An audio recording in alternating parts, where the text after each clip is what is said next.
Antes de cearmos, eu quero fazer o estudo bíblico com os irmãos que está em Lucas capítulo 22.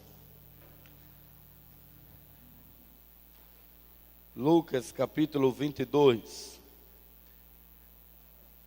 Evangelho segundo Lucas, capítulo 22.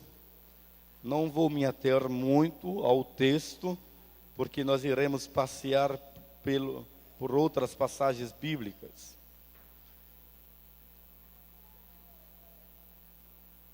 Lucas capítulo 22, a partir do versículo 32.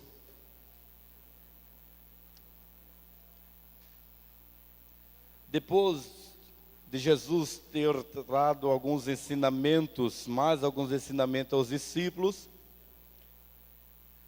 Pedro, mais conhecido na sua versão por Simão, não entende e faz uma indagação ao Senhor e ao mesmo tempo um voto. E Jesus então responde a Pedro, versículo 32, eu orei por você para que a sua fé não desfaleça. E quando você se converter, fortaleça os seus irmãos. Mas ele respondeu, estou pronto para ir contigo para a prisão e para a morte. Respondeu-lhe Jesus, eu lhes digo, Pedro, que antes que o galo cante hoje, 3 vezes você me negará, você negará que me conhece.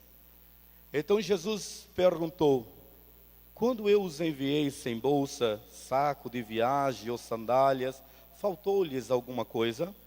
Nada, responderam ele. Ele então lhes disse, mas agora, se vocês têm bolsa, levem-na, e também o saco de viagem.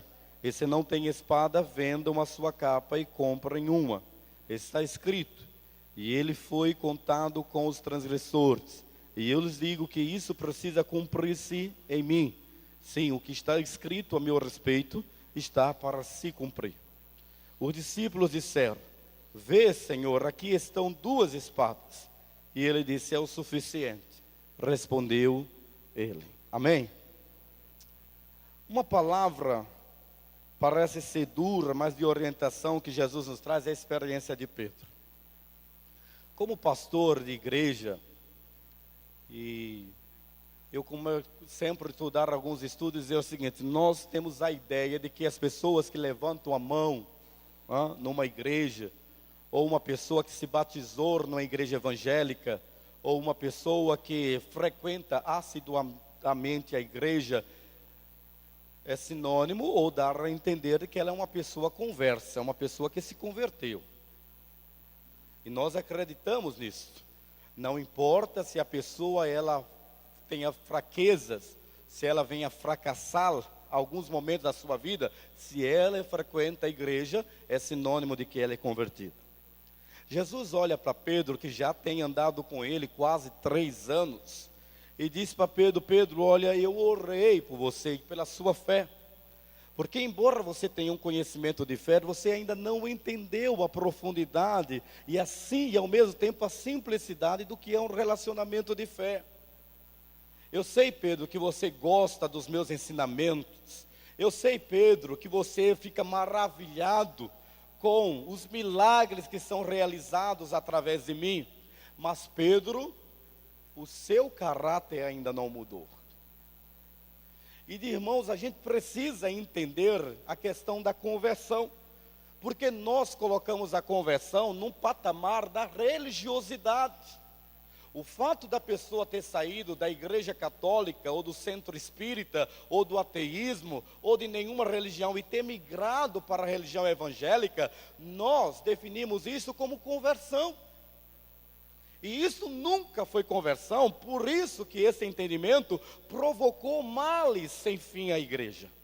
A igreja, por causa desse entendimento, ela criou um regimento interno para normatizar a conduta dos crentes que fazem parte do seu rol de membros.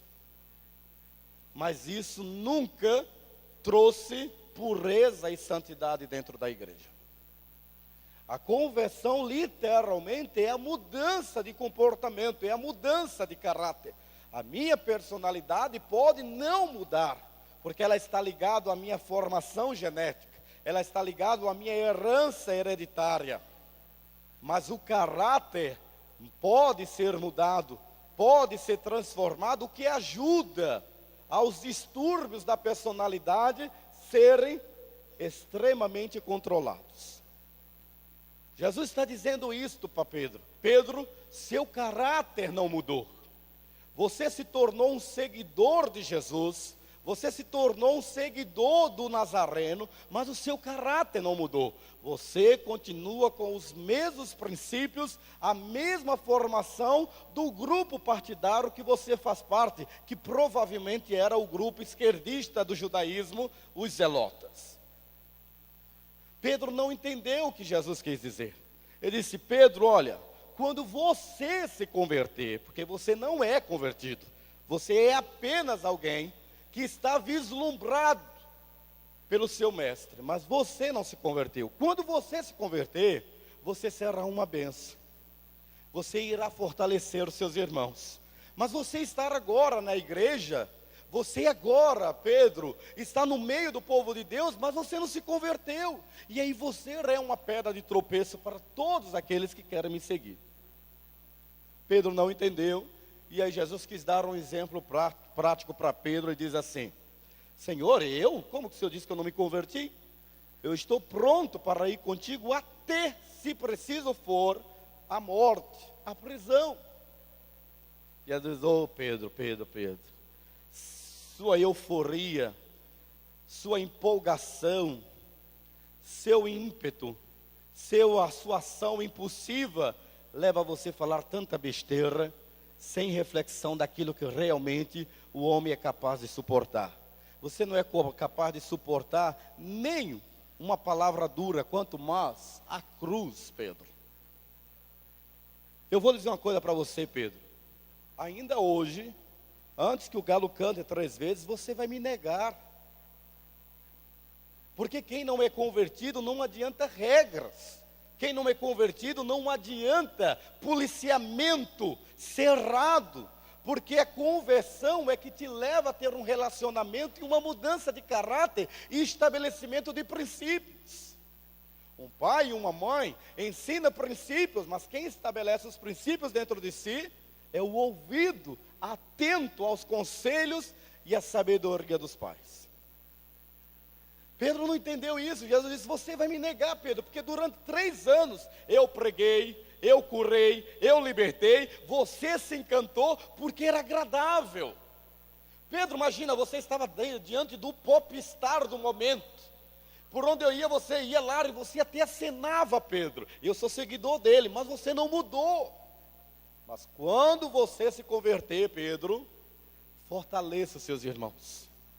Use a sua fraqueza, use os seus erros, use as suas falhas.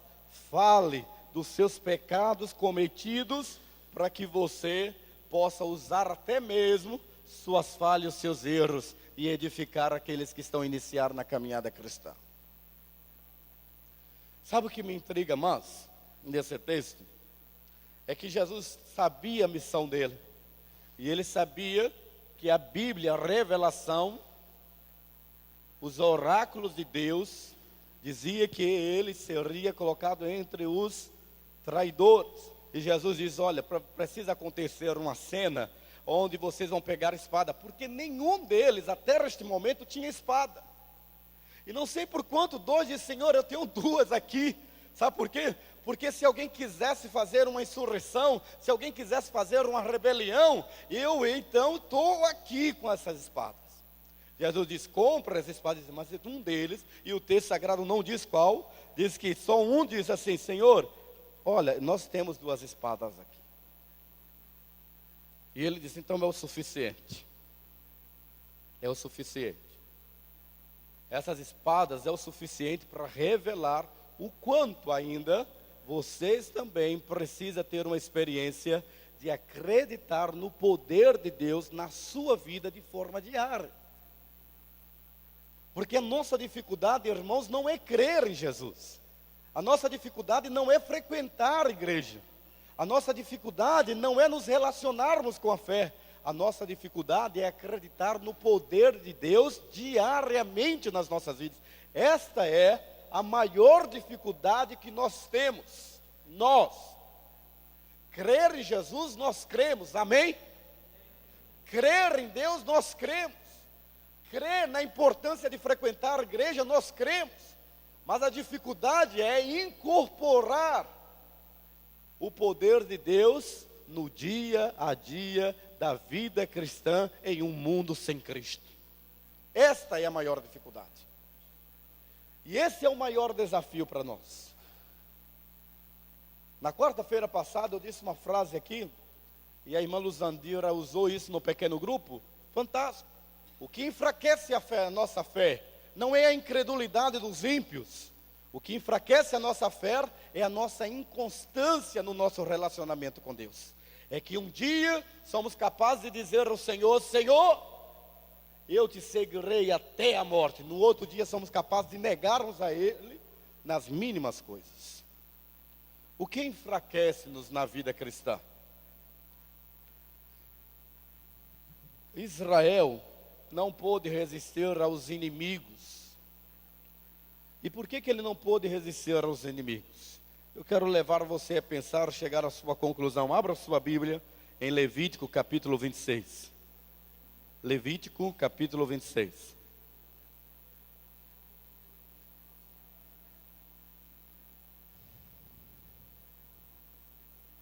Levítico 26, 37, nós descobrimos por que Israel não pôde resistir aos inimigos que migravam ou minavam o alicerce da fé daquele povo. Versículo 37 diz assim, a minha versão, você pode comprar assim: tropeçarão uns os outros, como que fugindo da espada, sem que ninguém os esteja perseguindo. Ainda assim, vocês não poderão subsistir diante dos inimigos. Passei com a sua Bíblia, vá para Deuteronômio capítulo 28, folheie sua Bíblia. Deuteronômio 28. A minha versão diz assim, 28, 32. Por que Israel não pôde resistir aos seus inimigos? 28, 32. Diz no texto: os seus filhos e as suas filhas serão entregues a outra nação, e os seus filhos se consumirão a espada deles, dia após dia, sem que você possa erguer uma só mão para trazê-los de volta. Continue a passear na sua Bíblia lá em Josué, logo depois. Josué capítulo 7, versículo 12. Minha versão diz: por isso, os israelitas não conseguem resistir aos inimigos. Fogem deles, porque se tornaram merecedores da sua destruição. Não estarei mais com vocês, se não destruírem do meio de vocês o que foi consagrado à destruição. Deixe eu dizer, por que a nação de Israel não conseguiu resistir aos inimigos? Porque abandonaram a Deus. Eles não abandonaram a religião. Eles continuavam hebreus. Eles continuavam sendo filhos da promessa, mas eles abandonaram o relacionamento dele com Deus. Deus não poderia de maneira nenhuma proteger a sua casa, os seus filhos, não poderia proteger as suas cidades, não poderia proteger os seus negócios, os seus relacionamentos, porque a casa estava errada. A nação de Israel pereceu por conta disto. E pereceu porque tinham conhecimento de Deus, mas desprezavam este conhecimento. O que eu chego a entender nesse texto, se você olhar para Josué capítulo 7, versículo 10, diz assim: o Senhor disse a Josué: levante-se. Por que você estará aí prostrado, Josué? Israel pecou, violou a aliança que eu lhe ordenei, e apossou-se de coisas consagradas, roubou-as, escondeu-as e as colocou junto de seus bens. Por isso, os israelitas não conseguem resistir ao inimigo. Eu sei que nós que estamos aqui na parte da manhã, nós temos a consciência clara de que não é porque somos evangélicos que nenhuma maldição vai chegar entre nós, ou sobre nós. Isso é errado. Você não é diferente daqueles que estão lá fora, porque você é evangélico e porque o outro é católico. Deus não faz essa separação de blocos. Deus não tem grupos específicos. Deus não olha a afrodescendente, Ele não olha o grupo dos sem terra, Ele não olha os grupos. O texto sagrado diz que a diferença da nação de Israel era o seu relacionamento com a revelação de um único Deus, porque todas as nações eram politeístas, todas as nações eram idólatras. Deus pega um homem idólatra como Abraão e faz dele alguém que cultua um único Deus. E ele diz: todo aquele que adorar a um único Deus, esse eu abençoarei. Por isso não tem nenhuma proteção, nenhuma garantia o fato de eu ser evangélico ou ser católico. E é verdade que Deus é capaz de abençoar um católico honesto e não abençoar um crente desonesto. Porque o princípio de Deus é o princípio da moralidade, é o princípio da retidão, não é o princípio apenas da fé. Porque se a minha fé não for capaz de transformar o meu caráter, essa mesma fé vai me condenar. O princípio que Deus estabeleceu no nosso relacionamento, e isso é que muda uma vida, e muda um lar, e muda uma estrutura, não é o meu relacionamento de fé, mas são os princípios decorrentes da minha fé, que norteiam a minha conduta, e faz com que a sociedade realmente entenda de que eu sou filho de Deus, por causa da justiça, por causa da retidão, por causa da moral. Então, vamos nós acabarmos de achar de que Deus não vai abençoar o espírita. Eu conheço espíritas católicos muito mais abençoados do que alguns crentes. E quando você olha, é porque você olha o seguinte: ele tem uma religião sem Deus, mas ele tem um princípio da honestidade. Ele não passa a perna em ninguém. E nós, o evangélico, passa a perna. Ele é espírita e católico, mas sempre fala a verdade. Mas eu sou evangélico e só falo mentira, e só há mentira em mim. Então não é sinônimo de garantia de bênção de Deus. A bênção de Deus é decorrente de princípios que Deus estabeleceu. Sabe o que é que Deus faz? Deus pega um homem como Cornélio, que não conhece a Deus, mas é reto, é justo, é piedoso, é bom, é misericordioso, e Deus disse: eu não posso deixar esse camarada ir para o inferno. Mas ele é idólatra, Senhor, não tem problema, eu vou fazer algo místico. E olha para um homem como Pedro e diz: Pedro, dorme aí um pouquinho, ora, ou não, vem orar, durma não, ora. Ele vai orar. E aí Deus abre a cortina e mostra vários animais. E Deus diz: Pedro, coma. Senhor, que é isso? Todos esses animais são imundos. Porco, cabrito. Não, Senhor. Eu não como, a minha lei não permite. Pedro, não torne maldito aquilo que eu santifiquei. Ele não entendeu. Ele levanta da oração, está lá na porta dele. Eu sou servo de Cornélio. Meu senhor estava a orar, porque ele é espírita, estava fazendo as obrigações dele. E um anjo espírita foi obrigado por Deus a falar para Cornélio: manda chamar um homem que está em Jope, para que ele anuncie a você o que lhe falta, porque você é justo, você é reto, você é bom, você é decente, você é um homem de respeitabilidade, de conduta ilibada. Deus não pode permitir que você vá para o inferno. Então manda chamar, porque você não entende a revelação. Vem Pedro. Cornélio conta: eu estava aqui orando lá, eu sou da igreja de Jesus Cristo dos Santos nos últimos dias. E o anjo que apareceu, a Joseph Smith lá, apareceu para mim, o anjo Moroni, e ele disse para lhe chamar aqui para você explicar para mim o que é essa salvação. Veja, o diabo a serviço de Deus.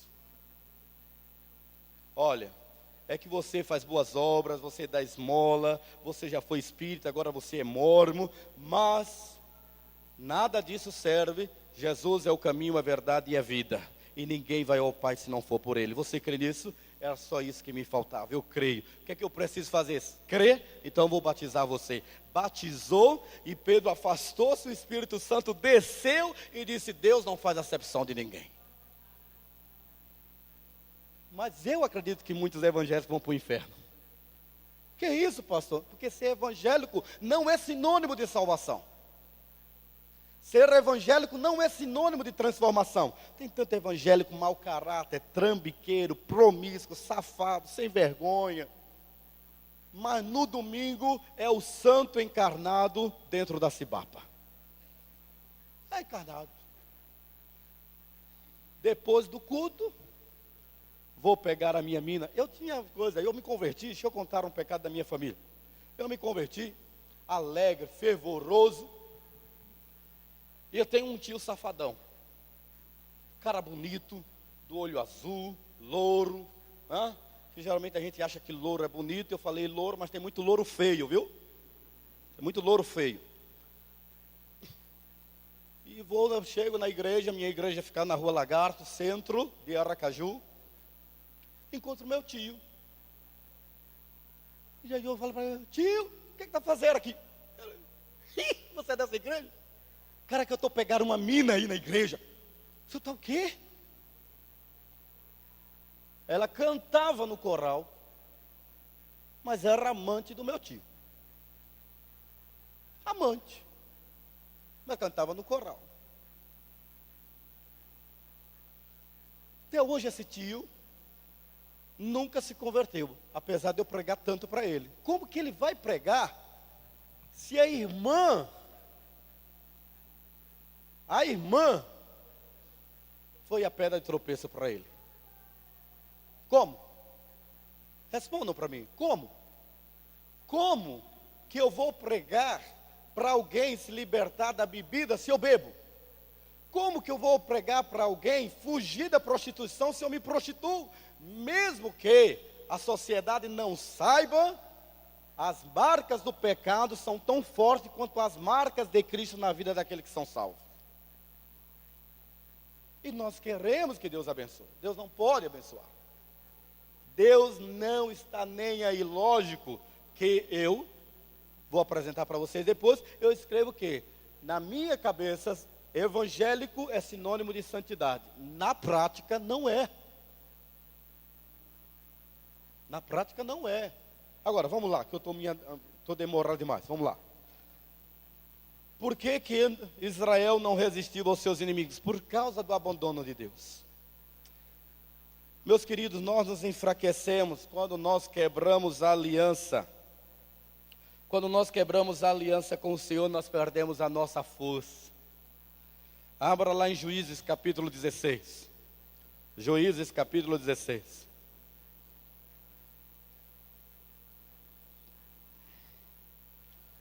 Juízes capítulo 16. A quebra da aliança enfraquece a nossa vida cristã.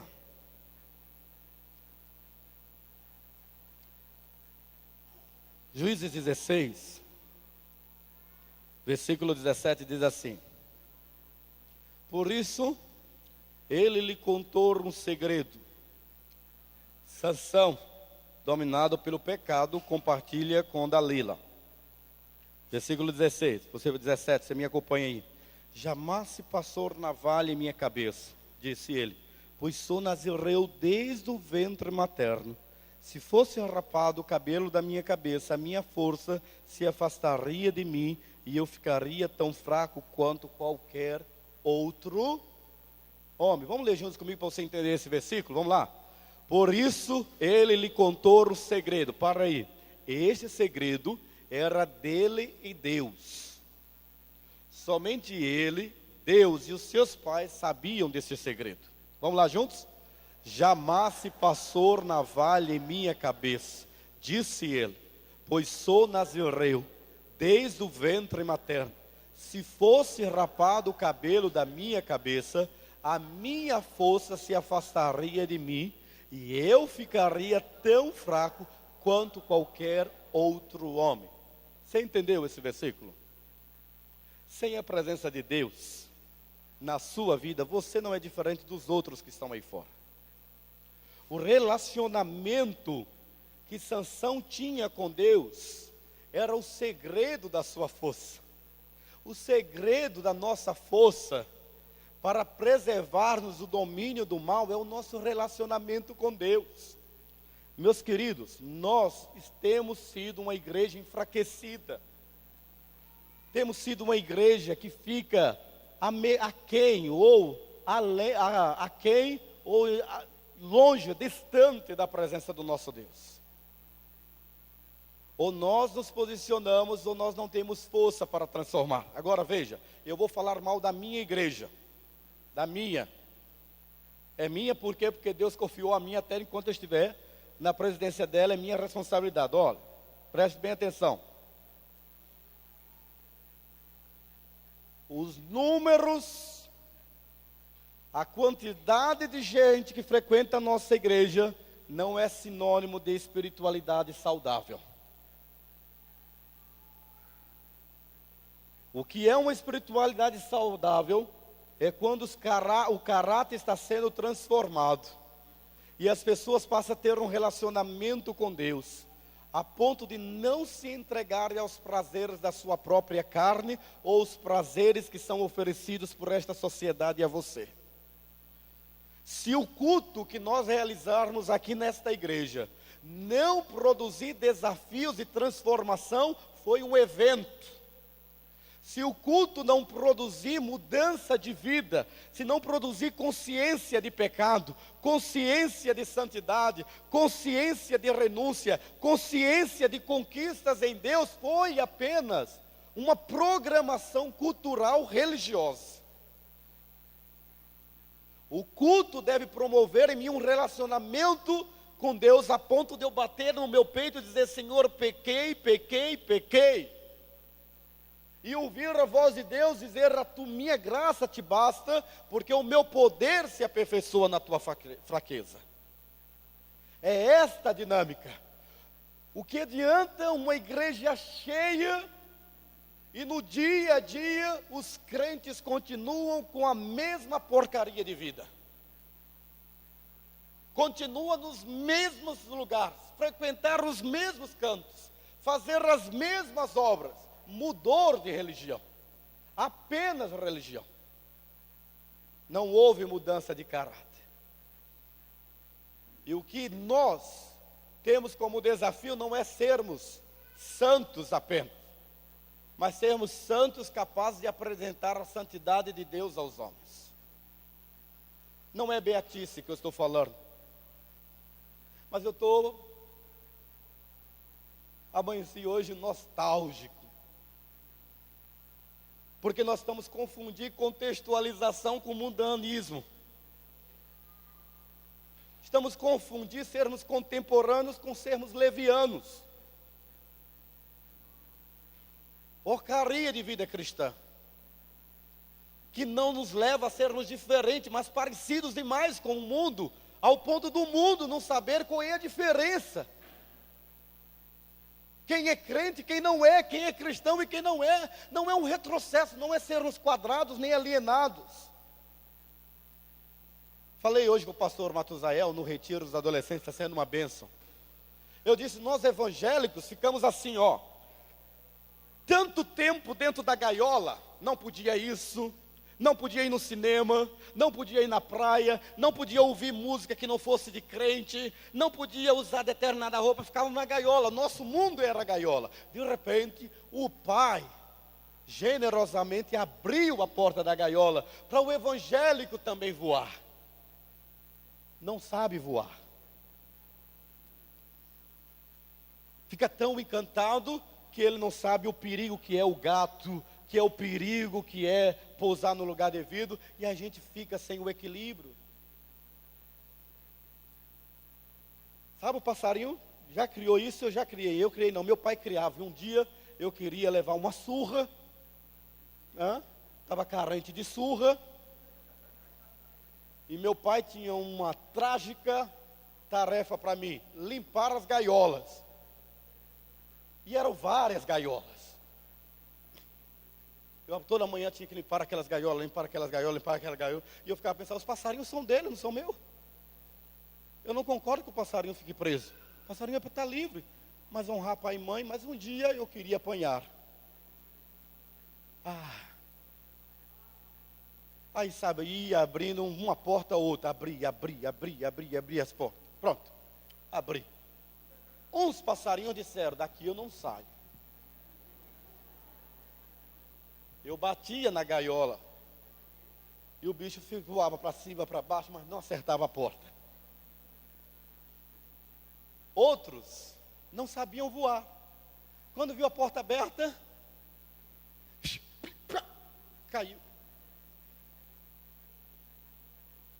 Outros que já tinham vindo lá de fora, não nasceram na gaiola, voaram tranquilamente. Vou dizer com essa ilustração que eu quero dizer. É que eu que vim do mundão, sei os perigos do mundo. Mas você que nasceu no lar evangélico e cristão, tem a tendência a não saber os perigos que Deus lhe preservou quando você nasceu no lar cristão. Deus lhe deu a bênção de nascer no lar cristão. E você quer conhecer o mundo. Ah, que coisa. Só que você não sabe voar. Você é presa fácil. Sansão foi presa fácil. Nunca acertou. Quando acertou, morreu. Quando acertou, morreu. Então, essa é a grande diferença. Para onde vai a nossa igreja? Uma igreja pop? Uma igreja saudável? Uma igreja neoliberal? Uma igreja liberal? Uma igreja sem parâmetros? Ou ela vai decidir continuar a ser a igreja do Senhor? Santa, sem mácula, apta e preparada para se encontrar com o seu Senhor. Ou nós não acreditamos mais na volta do Senhor? Queridos, eu quero terminar dizer que a apostasia tem sido uma realidade no nosso meio. Pior do que se desviar é estar dentro da igreja sem a presença de Deus, sem acreditar no poder de Deus. Antes fora que debandássemos de vez, do que produzir males, que não vai produzir mais em nós arrependimentos. 1 Samuel, depois de Juízes, 1 Samuel capítulo 17, versículo 24. Peguei uma carona na mensagem do pastor Nemuel, ou pastor Matusael, lá no Retiro. Versículo 24. 1 Samuel 17.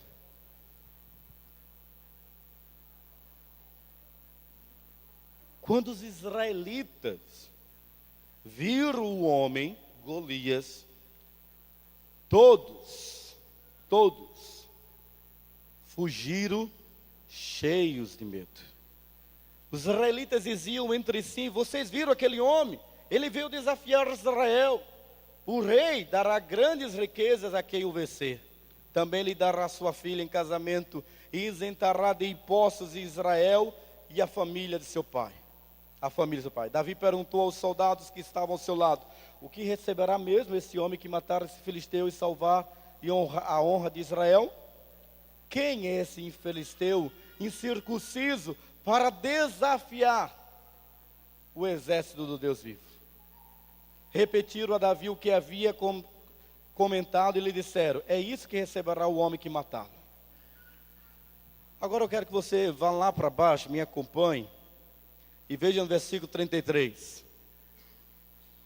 Versículo 31. As palavras de Davi, 31, chegaram aos ouvidos de Saul, o que mandou chamar. Davi disse a Saul: ninguém deve ficar com o coração abatido por causa desse filisteu. Teu servo irá lutar com ele. Respondeu Saul: você não tem condições de lutar com esse filisteu, você é apenas um rapaz.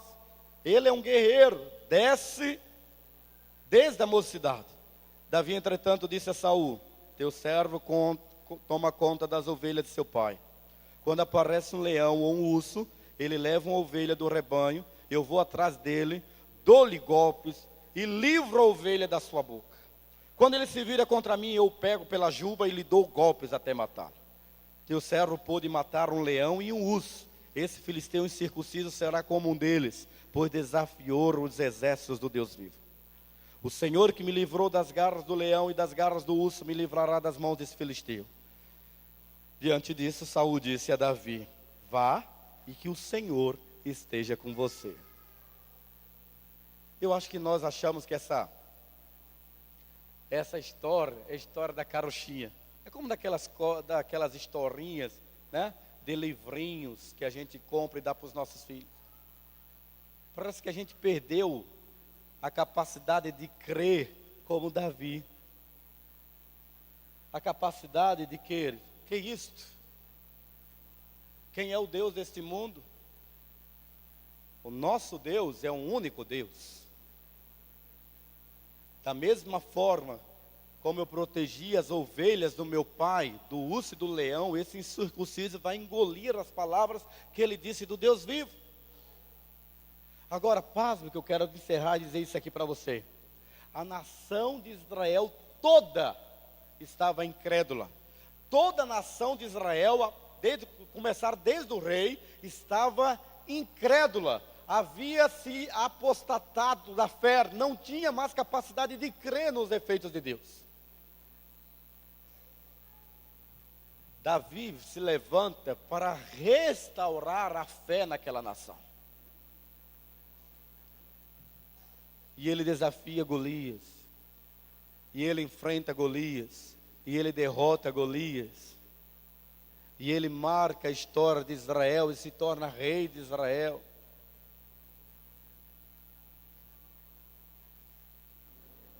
Aquela apostasia produzia uma nação de covardes. Eu acho já que a apostasia desta nação tem produzido homens e mulheres sem devoção, sem Deus, sem graça, sem misericórdia. Que Deus ajude a mim e você a pedir um avivamento de fé. Mas não é um avivamento para Cibapa, é um avivamento para a sua vida. Porque o avivamento tem que começar dentro de você primeiro. Tem que começar em você. Não são as obras que realizamos, ou que viermos a realizar, que fará com que a misericórdia e a graça de Deus estejam presentes em nós. Mas é a forma como nós o vemos, como nós o adoramos, como nós o vivenciamos, que nos torna aptos a sermos instrumentos dos milagres de Deus nesta terra. Onde estão os meus adoradores? Onde está o meu louvor? A minha casa deixou de experimentar a minha glória. É uma frase de um pregador chamado Jonathan Edwards, quando chorou pelo pecado da Escócia e da Inglaterra, porque sabia que a Inglaterra e a Escócia ia se tornar o que se tornou, o que ela é hoje. E o que será da nossa nação? Ela será o reflexo da fé que você tem hoje. Que nós pensemos, nos ajoelhemos e respondemos com o coração quebrantado ao apelo de Deus. Volte-se para mim e eu me voltarei para vós. É a palavra do Senhor nesta manhã para você. Que Deus os abençoe.